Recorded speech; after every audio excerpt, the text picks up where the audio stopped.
everybody, this is Gretchen the Green Lady, and today I have a special guest on the show, my brother Kevin. Hi everybody, I am Kevin. So anyway, Kevin is an amazing gardener. I tend to be a little better at my flower gardens, but Kevin is so good at vegetable gardens, and we're just going to ask him a myriad of questions. This gardening is kind of in our blood. My maiden name was Musser. He is still a Musser, and Musser means keeper of the field. So we have this in our blood. Anyway, so Kev, I got some questions for you. Okay.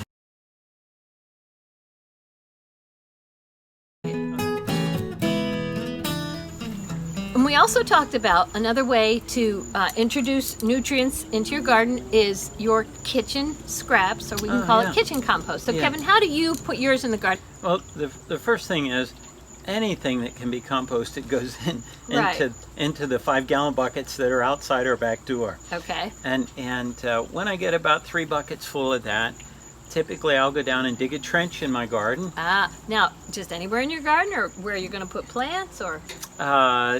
In the winter time, it's anywhere I can get in there. Right. Okay. Right. But then I have to be thinking about, if I do that in the spring or summer, spaces are available. So for example, let's say that I'm going to be growing some vines. They take up more space than rows of beans or red beets. Right. So I have a larger area there. Okay. And so I can have a trench in there. I fill that up. I make sure that I cover it. I also make sure I get some leaves in there with that. Oh, some more of that leaf mulch. That's right. That's right. And that just has really helped me out.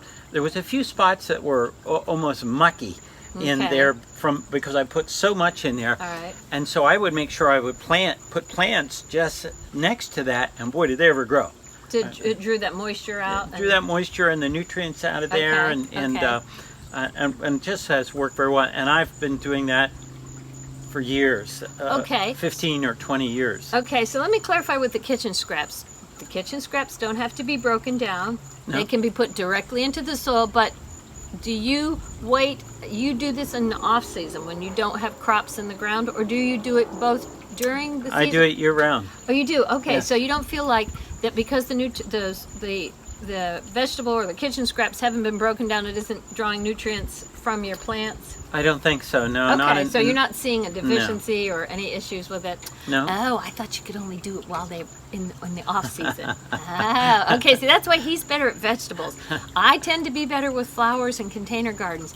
So, I've had him look at my garden this year. Ooh, it's needing some love. Our heat's been pretty rough on our garden, so there's some tricks that I need to learn from him.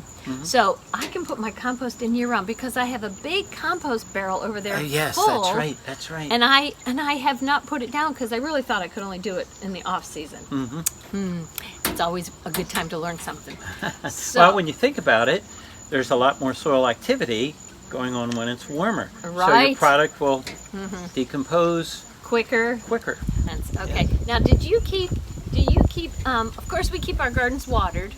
And did you make sure as you're placing your scraps in there or your compost in there, do you keep that watered?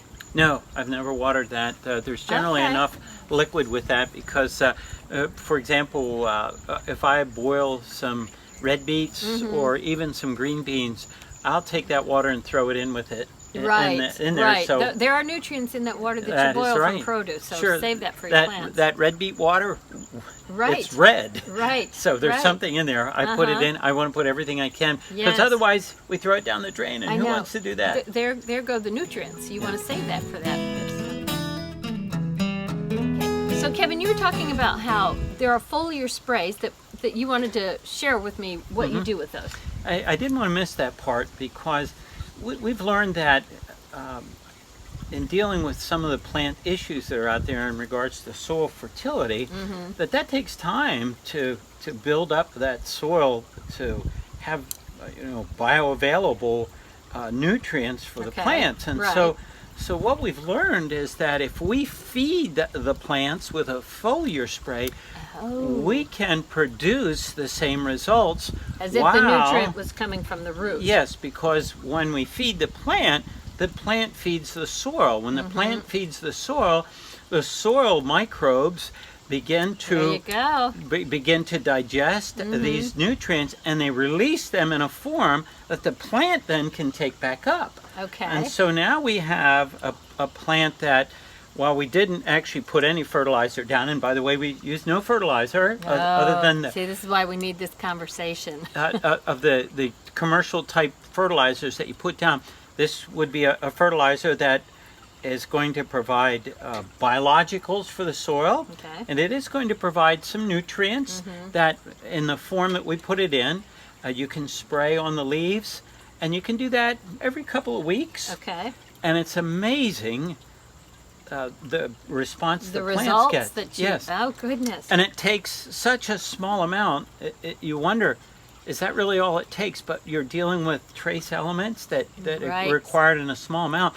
The soil is full of nutrients that the plant needs. They're just not in a form that it can they're available. take up. Yes. That are available. And so by providing this to feed the plant then will produce sugars that go down into the soil that these organisms need. So you're talking about that this foliar spray helps provide nutrients through the foliage, through the leaves, Yes. which in turn then helps the soil, which creates a cycle Yes. that is Yeah. productive for your plants. See, this is great information. So tell me what product or I'll be sure to send that information, and you Okay. can put it on one of your videos that Okay. people can access that. and is this something that you can purchase at a garden center or something you can purchase online? You would purchase this online. Okay, and we're calling it a foliar. Well, that's easy to say. Foliar. Foliar spray, Yes. and yes. it's just for that. It is for the foliage of your plants or your crops. So there would be three ingredients or components to that. One is the micronutrients that you're going to need. Another is going to be some soil organisms that will help to feed that. Okay, yes.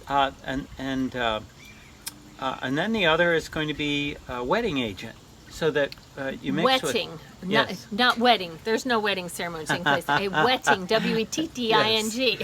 And what this does is that causes the product that you Yes. apply to stick and for the plant to absorb it. Correct. It works so very well. when you make that simple insect solution where you do liquid dish soap, rubbing alcohol, and a little cooking oil, the cooking oil is to help the ingredients adhere to your leaf and the surface of your plant so that the insect will get to that Yes. before it gets to the leaf. So.